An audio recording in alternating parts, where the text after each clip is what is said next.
विशाल पाटील यांना AB form दिलेला नाही, वस्तुस्थिती आहे बाळासाहेब थोरात. लोकसभा निवडणुकीच्या पार्श्वभूमीवर सर्व राजकीय पक्ष तयारीला लागलेले आहेत. यातच सांगली लोकसभेच्या जागेवरून महाविकास आघाडीत नाराजी असलेलं पाहायला मिळतंय आणि याच पार्श्वभूमीवर आता बाळासाहेब थोरात यांनी प्रतिक्रिया दिलेली आहे. बाळासाहेब थोरात म्हणाले की सांगली आणि भिवंडीचा तिढा आजही आमच्यासाठी कायम आहे, कारण आमचे जे प्रमुख कार्यकर्ते होते ते उमेदवार म्हणून पुढे येत होते, ते अजून नाराजीने काही ना काही कृती करू पाहत आहेत. त्यामुळे दोन्ही मतदारसंघातलं ज्यांच्याशी चर्चा आम्हाला करायची आहे त्यांना बोलवलं, पण आमच्या सांगलीचे जे इच्छुक उमेदवार विशाल पाटील ते काही उपस्थित राहिले नाही. आमचा अजूनही प्रयत्न आहे का हा विषय मिटला पाहिजे, आम्ही महाविकास आघाडी म्हणूनच पुढे गेलं पाहिजे. यासोबतच ते म्हणाले की महाविकास आघाडी म्हणून आपला निर्णय असला पाहिजेच, त्यामुळे अजूनही आम्ही विशाल पाटील यांच्याशी संपर्क करण्याचा प्रयत्न करत आहोत. विशाल पाटील यांना एबी फॉर्म दिलेला नाही, वस्तुस्थिती आहे. आम्हाला अपेक्षा होती की आम्हालाच ती जागा दिली जाईल. सांगली नैसर्गिकच आमची जागा आहे, ही वस्तुस्थिती आहे. आमचा उमेदवार आहे, परंपराच ती आहे, त्यामुळे ती आम्हाला मिळावी ही अपेक्षा होती. त्यामुळे कार्यकर्त्यांची भावना असणं साहजिक आहे, असं बाळासाहेब थोरात म्हणाले आहेत. काल भिवंडी आणि सांगलीचे लोक भेटायला आले होते, तुम्ही त्या बैठकीमध्ये प्रदेशाध्यक्षाच्या बैठकीमध्ये होते, काय नेमकं झालं? सांगली आणि भिवंडीचा तिढा आमच्यासाठी आजही आहे, कारण आमचे जे प्रमुख कार्यकर्ते होते, जे उमेदवार म्हणून पुढे येत होते, ते अजूनही नाराजीनं काही ना काही कृती करू पाहत आहेत. आणि म्हणून दोन्ही मतदारसंघातले ज्यांच्याशी चर्चा आम्हाला करायची त्यांना बोलवलं होतं. परंतु आमचे सांगलीचे जे इच्छुक उमेदवार विशाल पाटील ते काय उपस्थित राहिले नाही.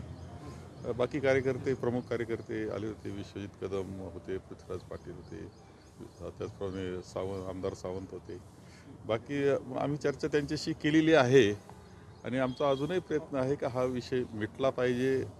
आम्ही महाविकास आघाडी म्हणूनच पुढे गेलो पाहिजे. म्हणजे आमची चर्चेचा भाग हाच आहे की महाविकास आघाडी म्हणूनच आपले निर्णय असले पाहिजे आणि त्या दृष्टीनं अजूनही आम्ही विशाल पाटलांशी संपर्क हा करण्याचा प्रयत्न करतो आहोत. विशाल पाटील यांनी काल जो फॉर्म भरला तो काँग्रेसकडून भरला असं त्यांचं सांगणं, मग त्यांना एबी फॉर्म कोणी दिला?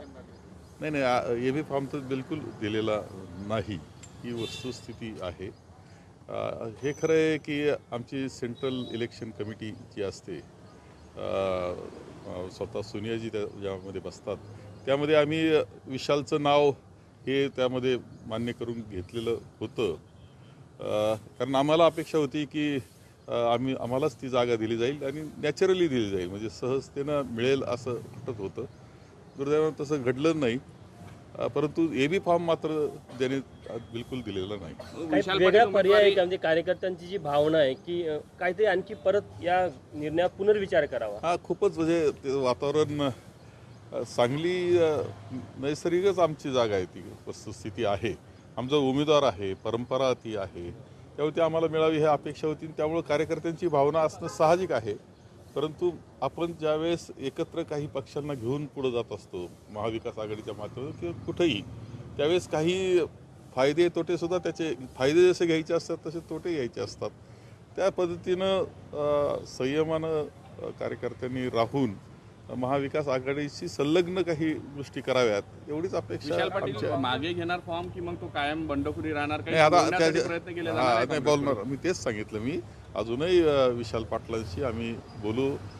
अध्यक्ष आमचे नानाभाऊ पटोले आणि आमची हीच चर्चा झाली की विशालशी अजूनही बोलू. आपण चुकीचं पाऊल उचललं जाणार नाही याची काळजी घेऊ. बरं, चंद्रराव पाटील यांनी असं म्हटलंय की मी माझी उमेदवारी जर अडचण होत असेल तर मागे घ्यायला तयार आहे, पण काँग्रेसनं सांगावं की शेतकऱ्याचा मुलगा खासदार झालेला चालणार नाही. शेतकरी कोण मुलं शेतकऱ्याचे नाही? शेतकऱ्याचे सर्वच आम्ही शेतकऱ्याचेच मुलं आहोत. सांगलीला उभं राहत असताना सर्व शेतकरीच आहे. तिथल्या शहरातला सुद्धा व्यक्ती तिची शेती थोडीफार काही ना काही असते. तो विषय नाही आहे. शेतकरीचीच मुलं आहे आम्ही, सर्वच शेतकऱ्याची मुलं आहे, हा काही विषय नाही. Bureau report SBN Marathi, Sangli.